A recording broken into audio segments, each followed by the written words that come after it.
The cross reveals the true nature of God. The cross is not merely a symbol of suffering, it is the full revelation of who God is, His justice, His mercy, His holiness, and His love converging in one sacred moment. At Calvary, the perfection of God was not compromised, it was magnified.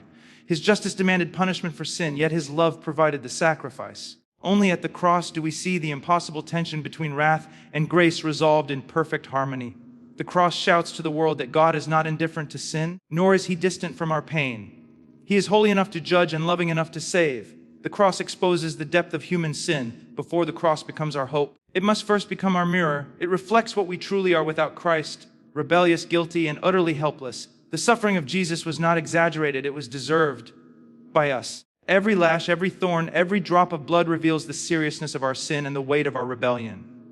The world wants to minimize sin, to redefine it, to make it tolerable, but the cross won't allow that. It stands as a brutal reminder that sin is so severe, it required the death of God's Son to be atoned for. Until we see the horror of our sin, we cannot truly see the beauty of His grace.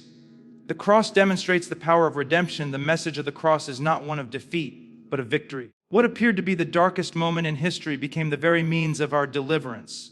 Through His suffering, Christ conquered sin. Through His death, He destroyed death. And through His resurrection, He offered new life to all who believe. The cross proves that God can turn tragedy into triumph and suffering into salvation. It is not a story of a victim, it is the triumph of the Savior.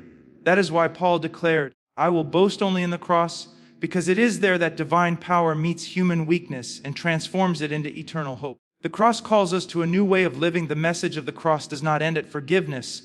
It demands transformation. If you have truly seen the cross, you cannot remain the same. To follow Christ means to deny yourself, take up your cross daily, and live as one who has been bought with a price. The world preaches comfort, success, and self-fulfillment, but the cross calls us to die to self and live for the glory of God. True Christianity is not about admiration of the cross, but imitation of it. A life marked by humility, sacrifice, and love that mirrors the one who hung upon it.